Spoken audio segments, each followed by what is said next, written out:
Capítulo 17. La pluma de nuevo. Tercera semana de junio. No perdí ni un instante con el sargento. Los acontecimientos nos habían conducido hacia el yoga verdadero, hacia cómo funciona el yoga. Y yo no estaba dispuesta a alterar esta afortunada circunstancia por algo tan insignificante como la comida. Tampoco quería volver a poner en peligro por mi culpa a Busuku ni a sus encantadores chicos. «Sargento», le dije tranquila, tocándole el brazo. Él dio un respingo y me miró con desdén. «Necesitaré comida, necesitaré un modo de conseguirla». Él asintió. Sus ojos brillaban como los de un lobo. «Tienes que conseguirme un telar. Aunque sea viejo, me irá bien. Incluso aquel tan usado de la casa de la anciana». Abrió la boca para objetar algo. Reaccioné deprisa. «Gracias, abuela». «Si tengo un telar dentro de mi celda, puedo tejer auténticas alfombras, las alfombras que hacemos en mi país, en Tíbet. Son tan tupidas como 5 de las alfombras de la anciana, confortables para sentarte en ellas y de una belleza que ni siquiera te imaginas. Una alfombra de las mías te reportará más dinero en el mercado que una docena de las suyas». La boca del sargento fue cerrándose. Hacía mentalmente sus cálculos. Era cruel, o quizá solo sufría un increíble padecimiento, como sucede siempre a las personas crueles. Pero no era estúpido. «Supongo que se podría arreglar», dijo. «Y necesitaré lana, bolas de lana de muchos colores». Vaciló. Vender una alfombra era una cosa, elegir bolas de lana en el mercado rodeado de amas de casa era otra. «Envía a uno de los chicos, Rabi», intervino Busuku desde el otro lado de la pared. «Cállate, Busuku», gruñó el sargento, pero vi en sus ojos que eso era precisamente lo que haría. Pronto los chicos empezaron a traerme una bandeja también a mí, aunque debo decir que siempre era más pequeña que la que le dejaban a mi corpulento vecino. En nuestra siguiente clase me senté junto al capitán en su esterilla. Primero hicimos un poco de meditación en silencio, trabajando el dar y tomar para ayudar a sus 2 hombres. A esto le siguió una hora completa de un trabajo muy sencillo. Flexionar y movilizar los dedos de pies y de manos, tobillos, muñecas, hombros y cuello. Después de un descanso al final, parecía alegre y renovado, pero al poco rato empezó a fruncir el ceño. «¿Esto era yoga?», preguntó. Me reí. «Más yoga que todos los ejercicios que has estado haciendo para cubrir tu necesidad particular del momento, pero temía que si no te iniciaban aquellos ejercicios que ya conocías o habías visto antes en alguna parte, pensarías que yo no sabía yoga y nunca recuperaría mi libro». Lo dejé ahí y se produjo una extraña pausa. «En realidad, solo es otra parte del yoga», proseguí finalmente, «como lo son muchas otras, pero hoy hemos de continuar con lo que estábamos hablando el otro día, porque constituye la base de cómo funciona el yoga en realidad. Si lo entiendes, tu espalda se curará. Y después nosotros, tú mismo podrás proceder a curar a los demás». El capitán inspeccionó pensativo mi rostro y dijo: «Estoy contento de continuar con esto. Para serte franco, cuando llegué a casa y traté de pensar en lo equivocado de considerar que las cosas existen por sí mismas, no lo entendía del modo en que podía hacerlo cuando me lo explicaste al principio. Asentí. Aquello era lo que le ocurría a todo el que trataba de emprender esta idea crucial. Al menos él estuvo reflexionando sobre ello en su casa, lo cual le sería de gran ayuda. Después me quedé sentada inmóvil un momento, tratando de pensar cuidadosamente en cómo lo habría expresado Catrín. Este era el tema favorito de mi maestro. Ven, siéntate en el escritorio. Nos colocamos uno frente al otro. Había un papel allí encima, medio tapado por un informe, y me pregunté si yo estaría allí, en alguna parte. En una esquina de la mesa había un pequeño tintero de arcilla y la pluma del capitán.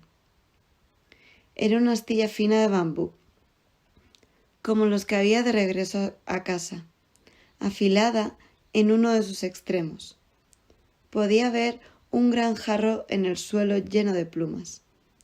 Y como hubiera hecho mi querido Catrín, cogí una pluma y la levanté. ¿Qué es esto? Una pluma, por supuesto. ¿Y es una pluma por sí misma? Sí, por supuesto que lo es. ¿En sí misma, por sí misma?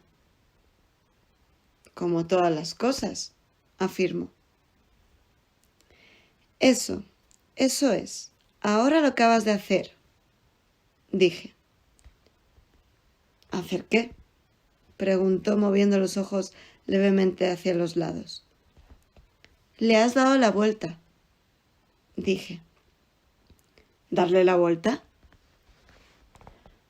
Tu mente le ha dado la vuelta. Cuando el maestro empieza su libro corto sobre el yoga, probablemente en la que es más importante de todas las líneas primordiales de este maravilloso texto, dice: yoga es aprender a detener el modo en que la mente le da la vuelta a las cosas. No lo entiendo. Mu.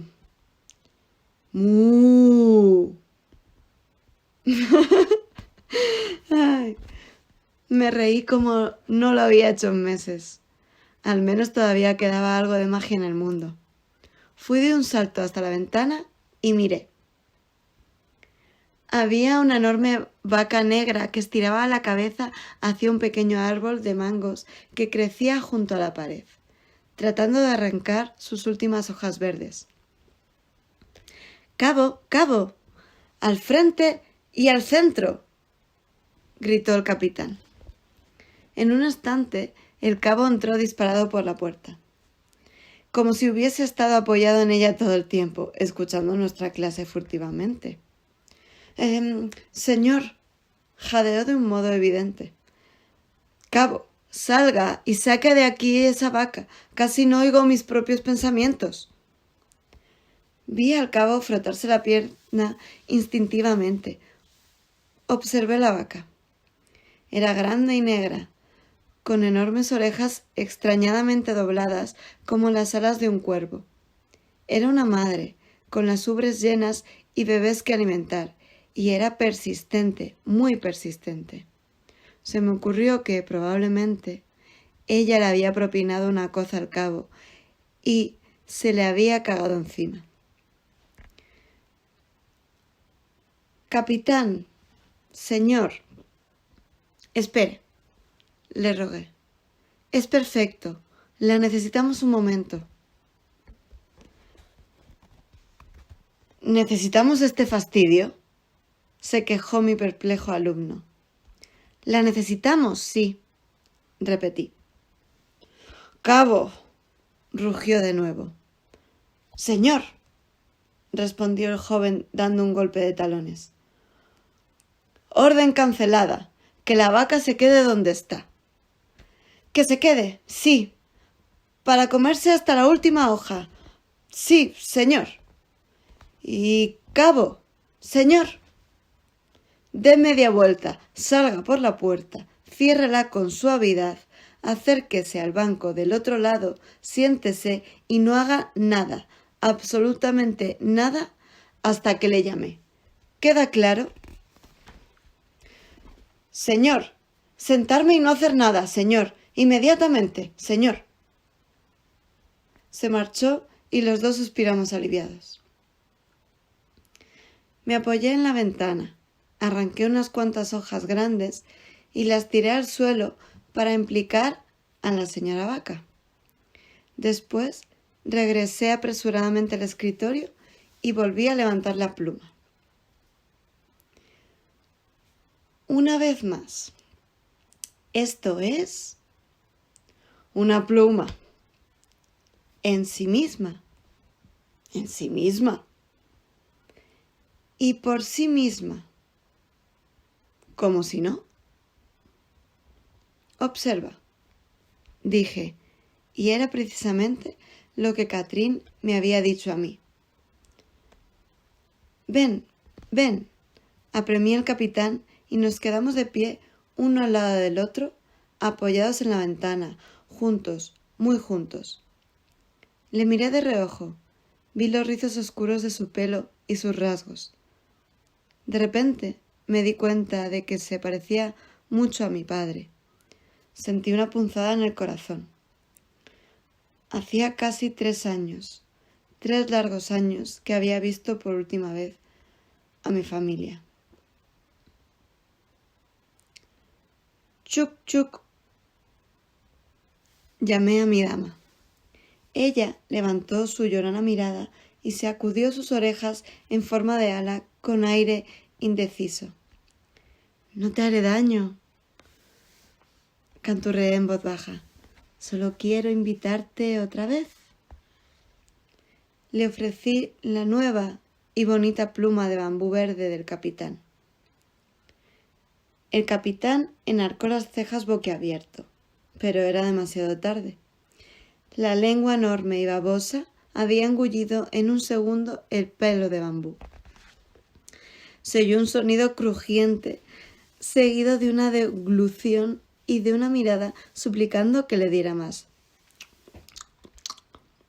Le tiré unas cuantas hojas y me llevé apresuradamente al capitán al escritorio. Cogí otra pluma de su jarro en el suelo y la levanté. Volvamos a empezar. ¿Qué es esto? Una pluma, insistió, empezando a ponerse un poco a la defensiva. ¿En sí misma? En sí misma. ¿Por sí misma? Por sí misma. De modo que también es una pluma para la vaca. El capitán parecía estar ligeramente confundido.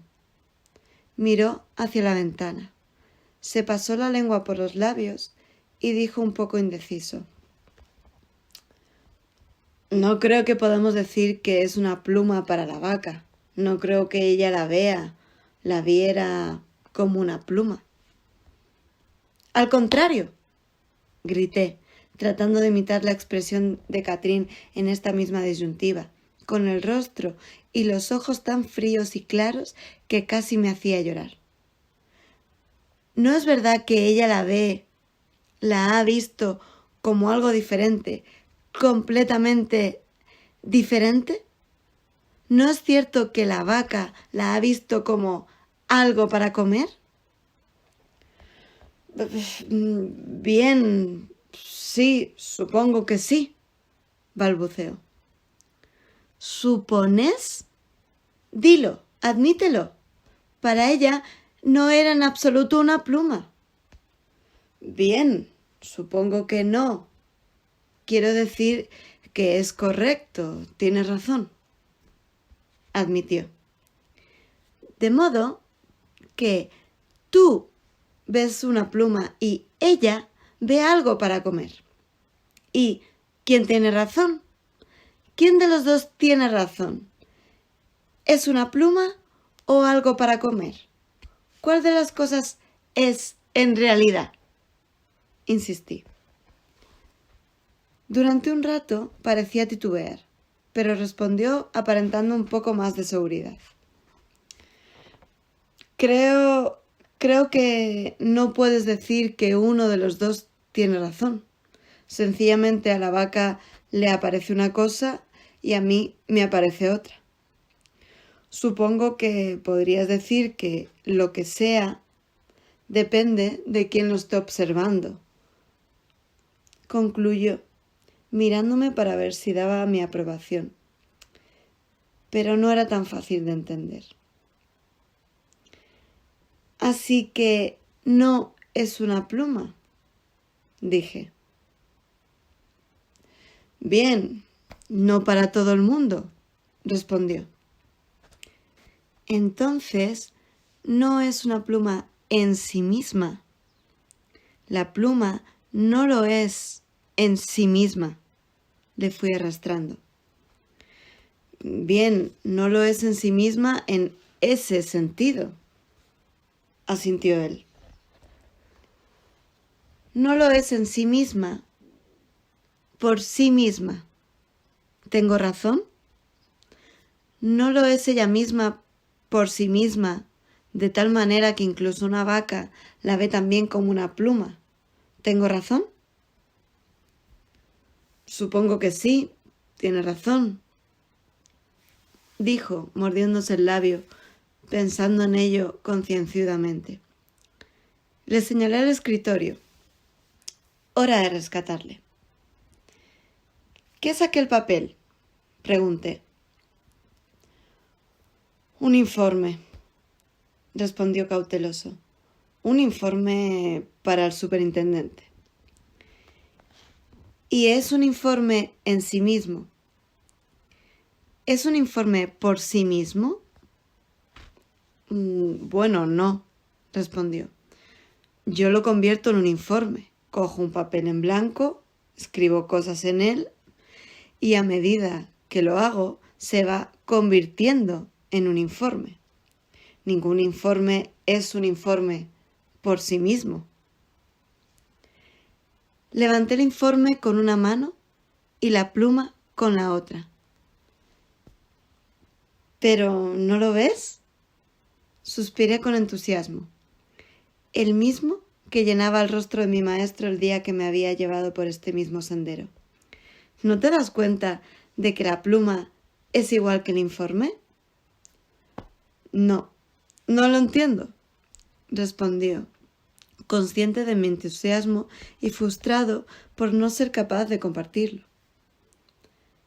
La pluma es como el informe, ¿entiendes? Tú estás haciéndolo, tú lo estás escribiendo.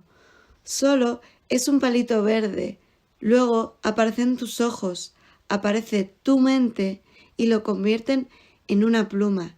Crean la pluma. Hice una pausa para ver si cogía la idea y sacaba conclusiones. Y por los cielos que lo hizo. Ah, sí, ya veo. En el caso de la vaca, su mente es diferente. Su mente convierte el palito verde en algo para comer. Si fuese una pluma en sí misma, por sí misma, ella también la vería como una pluma y no se le habría ocurrido comérsela. Las cosas no existen por sí mismas, susurró. Sorprendente. Nunca había pensado en eso. Seguidamente, tras una larga pausa, añadió. Pero, ¿qué tiene esto que ver con mi espalda? Todo, respondí. Más tarde. Piensa en ello, dije, y regresé a mi celda, donde el interior se estaba empezando a convertir en el exterior.